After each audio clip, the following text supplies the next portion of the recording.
Hello lovelies, welcome to NARC Free Formula. My name's Freedom. Thank you for joining me. Today's episode, I want to talk about how narcissists rewrite history, how and why they do it. Okay, but before I start, as always, can I ask you to like my videos, hit the subscribe button and the bell notification icon so you don't miss any upcoming episodes. All right, lovelies. So when it comes to the narcissist history, just like their false self that they project and put forward now, their history allows them to, by rewriting their history, that allows them to build and construct this false self. There's a few different ways that they do it, and it's quite interesting how they do it. I've actually been watching a TV miniseries about the assassination of Gianni Versace, and it is absolutely 100% fascinating insight into narcissistic personality disorder.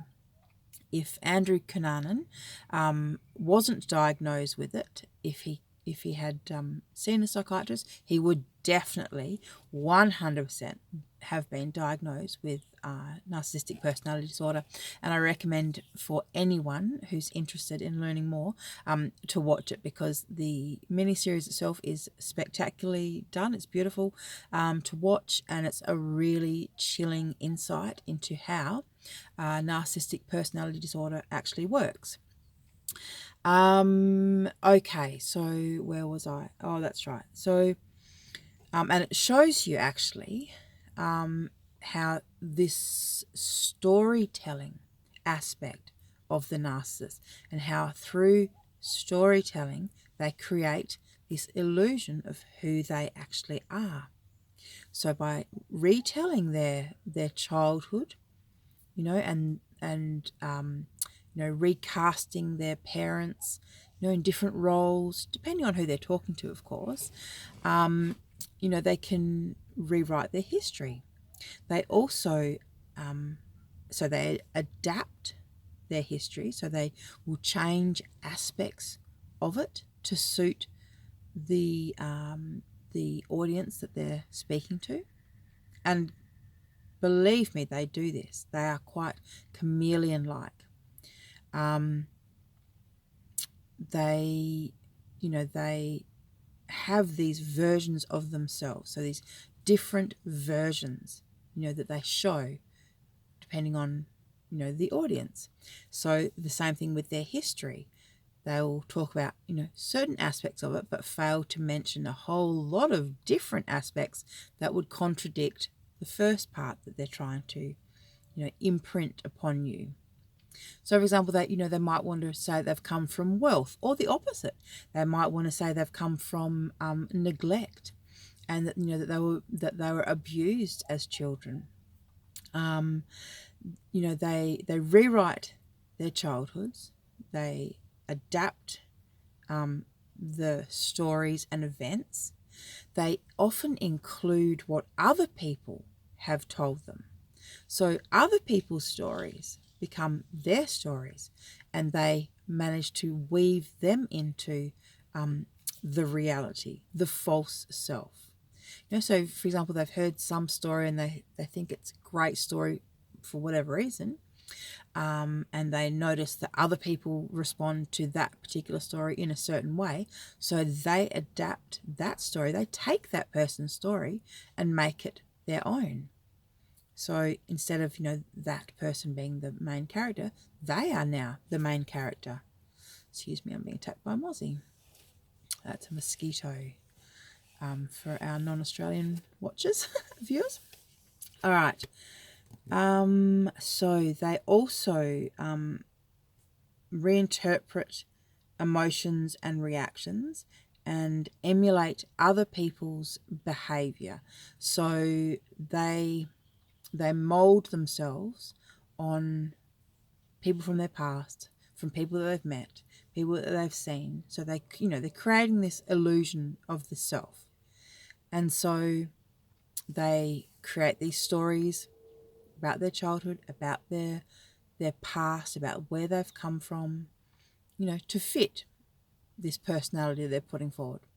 And this is another thing, going back to this mini-series with Gianni Versace and Andrew Cunanan. Andrew Cunanan was a male escort and a drifter. And he literally kind of bounced around from one town to another as people started to kind of clue in on him, what he was about. He would move to the next place. And this is what narcissists do, and psychopaths and sociopaths, that's what they do. Once people start to figure them out, they have to move. So they will, take their whole families, if they've got families, and uproot them, or they will, abandon their families and, take off across to the other side of the country, sometimes even moving countries to escape their reality, because, their history is part of the false self. So these stories that they're making up, it's part of their false self, and they can't have people knowing the truth. They can't have people correcting them when they talk. They can't have, people knowing. So narcissists are very, because they're so insecure, they're very, very sensitive to criticism. And so if they sense that people are talking about them, that people might be whispering, that people might be figuring them out, that's enough to kind of trigger a narcissistic injury and to make them want to pick up and move again, start a new life somewhere else with people who don't know them. And the only people that they'll want to kind of keep in contact with are people who do believe in the construct, in the illusion, and in the false self that they're presenting. And going back to their childhood and their past, they will always play themselves as, there's two roles that they play themselves as either a victim or a hero. I think in their minds, they're kind of very, black or white when it comes to that kind of thing. They kind of see people as those two characters, I suppose, as they know they get sympathy from being a victim, but they also know they get admiration when they're being the hero.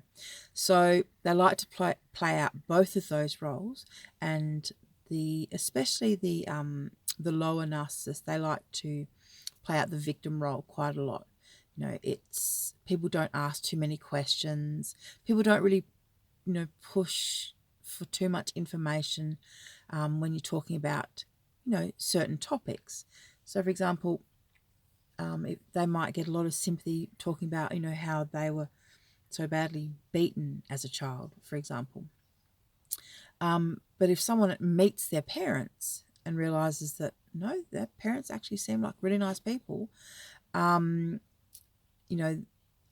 maybe says something to them, the narcissist, all they have to do is either tear up or say something like,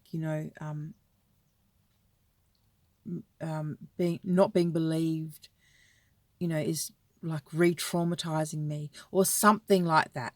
It doesn't, people don't go around challenging people who have been the victim of some kind of abuse, is what I'm trying to say.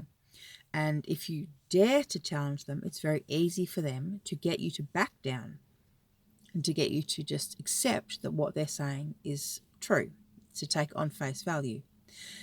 Even though the longer you stay with a narcissist, the more you realize that nothing they say is true. Nothing at all. Nothing about their past, nothing about them, nothing about what they stand for, what they believe, what their values are. Nothing. It's all just illusion. So trying to figure out, who they really are and what their past, what actually went down their past. I mean, you probably never will. You never will. All right. So with this storytelling in the past and the false self, one of the most important things for the narcissist is for you to believe it. You have to believe what they're saying, and they don't care whether you actually believe it or not, but you have to be you have to stay. What they really want is just for you to stay, right? So stay, give them fuel, give them supply, give them energy, give them what it is that they want.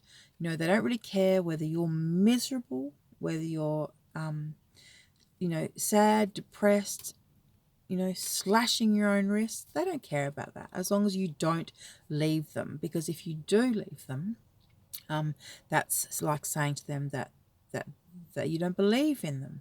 And when you don't believe in them and in the construct, it's like they don't exist. You know, it really, for them, it feels like they just don't exist at all. In fact, in the movie, there's two things that, in this teleseries, there's two things that I really thought were quite fascinating. One is, you know, he has this kind of friendship with this young man who at the end of the movie ends up being one of his victims. He murders him, but you know, he has him at gunpoint. He's hostage. He's keeping this man hostage, and this poor young man is just pretending to like him, pretending to be going along with him, and it's quite obvious that he's absolutely terrified and he's shaking and he's white as a ghost and he doesn't want to be there. And yet the narcissist has got his arm around him and he's acting as though, you know, they're all happy and they're in love. And, you know, he doesn't, he's okay to have him there crying, scared, shaking. But when the man actually speaks up and says, you know, that I want to leave and I don't want to be here, that's when Andrew Cunanan gets angry. That's when it becomes dangerous, because he's now showed that he doesn't believe this fake person in front of him. So when he was going along with it, even though he was, like I said, white, shaking, scared, crying, he was still walking down the street with him holding hands. Not because he wanted to, but just because he was hostage. And Andrew Cunanan was okay with that. Okay, it wasn't until he said to him that he wanted to leave, then that's when, you know, the narc injury occurred. So it's quite fascinating to see how they will, how they're quite okay keeping hostage. They're quite okay having you there in a relationship where you're not happy, but as long as you don't leave them. That's all they really, really care about, as long as you don't leave. And if you do leave, they'll just rewrite the history of that to tell their next source of supply. Hey, Foxy. They'll create some story to tell the next supply about you being the bad guy, them being the victim. And the new supply will never know the history of you two. They'll never know, because, you know, narcissists don't tell the truth about their history, about where they've been, about where they've come from, about what they've done, the role that they've played. They never tell the truth about any of that. It's all just fabricated reality designed to sell the false self that they're now, you know, using to gain fuel from you. And as I said, they don't care if you're unhappy. They don't care if you want to slit your wrists every morning, as long as you don't up and leave them. Okay, that's all they care about. All right, lovelies. I think that'll do for now. So, yeah, just know that with the history, with their stories about who they are, where they're from, what they're about, 99% of it's probably bullshit. If not 100%. I mean, some of it, you know, there might be, well, there's always a few elements of truth, you know, because a few elements of truth helps a lie go down. Okay, if you're telling all lies, people clue to that. But if you tell a little bit of truth, a whole lot of lies, or the other way around, you know, a whole lot of truth and a few big lies, you may get away with it. You may not, though. You might get caught out. Only time will tell. All right, lovelies. Thank you for watching Nut Free Formula, and I'll see you not tomorrow, but the day after.